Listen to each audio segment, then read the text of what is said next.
One major key to growing your following and increasing course sales is to offer valuable content to your target audience.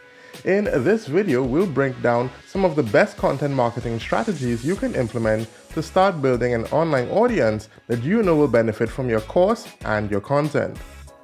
Hi there, I'm Michael Cunningham from LearnDash, where our mission is to empower course creators to succeed online. And in this video, I'm going to share 4 aspects of audience building that you need to consider before you actually start posting content on any platform. Okay, so there are multiple ways to start building an online audience. Is there one right way? Well, I'm not so sure, but there might be a right way for your business and your brand. One proven way to build an audience is by providing educational, informative, or entertaining content that is of value to your target audience. Here are 4 aspects of audience building through content marketing that you absolutely need to consider. Let's dive into it. Number 1, know your audience. It is crucial that you know who your content is targeted towards. A common mistake most course creators have made is that they try to get everyone to buy their course. There's a popular quote that says, if you try to reach everyone, you won't end up reaching anyone. It should be your mission as a course creator to ensure that you know your audience and what their major pain points and needs are. If you don't know who your audience is or who you're talking to, then you're not going to be able to reach the right people with your content. Now that sounds good, Michael, but how do I find my audience? Great question. Here are a few questions you can ask yourself to learn more about who you're targeting. Are they female, male, or both? How old are they? What are their passions? What are their top 3 websites they follow? Who are their top 3 influencers? Where do they spend their income? And what's their income range? A great rule of thumb is that you should be able to complete this sentence. I serve blank who share an interest in blank. Now that you've established your target audience, in order to create alluring content, it's important to understand their core needs. It's all about asking the right questions. What is the core desired outcome for my audience? What motivates them? What are some of the pain points that your audience is currently facing? What would the ideal end solution be if there were no obstacles? And how can your course be of service to them? Many course creators, including myself, have found it very beneficial to post questions like these in Facebook groups, forums, and Reddit, or simply sending surveys to an existing audience.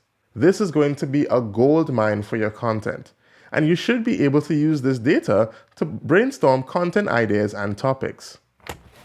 This leads us to number 2, positioning of your content.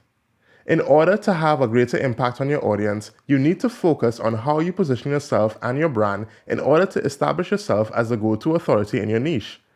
The reality is that there are lots of experts and other course creators out there who are releasing content and have a digital course to offer. If you want your content to stand out and reach the right audience, the way in which you position yourself is going to make the difference. Here are some questions that are helpful to consider. What value do you bring that is unique to you?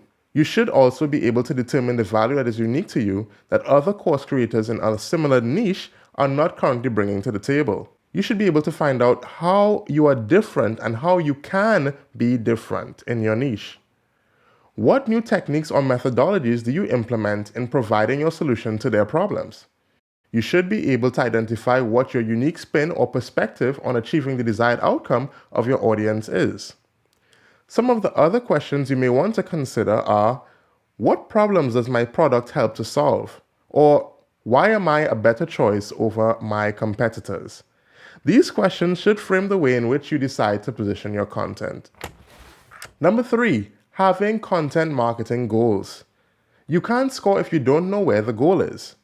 In the same way, if we don't establish set goals for our content marketing strategy, your content will serve no purpose. Setting goals will help in structuring your content and making it easy for you to plan your topics. For example, if you want to grow your audience with your content, set a small realistic goal of attaining X number of subscribers or followers on your social channels every week. Now your content should be strategized to reach a larger audience to attain these new subscribers. You should always ensure that there is a clearly defined topic or goal for your content so that you aren't overwhelming your audience with more than they can handle. You'll also be able to measure the success of your content depending on what your ultimate goal is. Do you wish to inform potential customers of your new course? Or perhaps you want to share a free PDF document to help them in tackling a particular problem. Your content should have a clear call to action. With a clear defined goal, your content should experience greater engagement and sales. If not, you can review and identify why your content doesn't have the impact that it should have. Number 4, having a clear action plan. It's one thing to know the topics you wish to create content on, but it's another thing to execute. The execution also requires planning and is an important factor of your content marketing strategy. Think through each step of your content creation process and how you intend to deliver.